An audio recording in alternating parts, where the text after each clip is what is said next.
સમાચાર આણંદથી પ્રાપ્ત થઈ રહ્યા છે, જ્યાં નકલી બોગસ ચલણી નોટ મળી આવી છે। 500ની બોગસ નોટ સાથે 5 શખ્સો ઝડપાયા।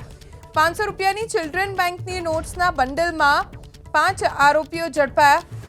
છેતરપિંડી કરવાના ઈરાદે 500ની બોગસ નોટ્સ લાવ્યાની શક્યતા।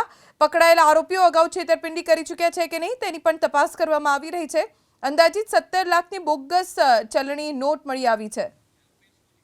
વધુ જાણકારી અમારા સંવાદદાતા જલ્પેશ પટેલ પાસેથી પ્રાપ્ત કરીશું। જલ્પેશ, આ 5 શખ્સો વિશે શું જાણકારી છે?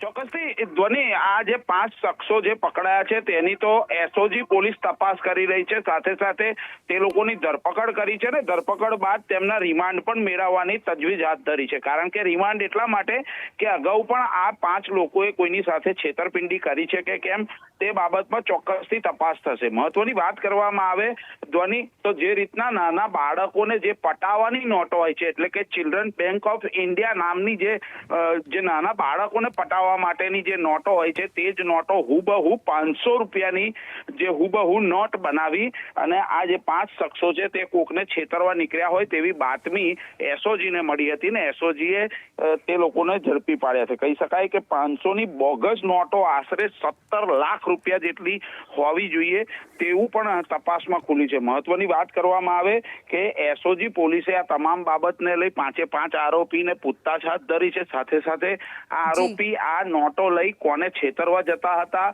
તે દિશામાં પણ તપાસ થશે। સાથે સાથે જે આરોપીઓ છે અગાઉ કોઈની સાથે આ રીતની છેતરપિંડી કરી છે કે કેમ તે બાબતમાં પણ ચોક્કસથી એસઓજી પોલીસ જે છે આણંદની તે તપાસ કરશે। જી, આભાર જલ્પેશ, જાણકારી આપવા માટે।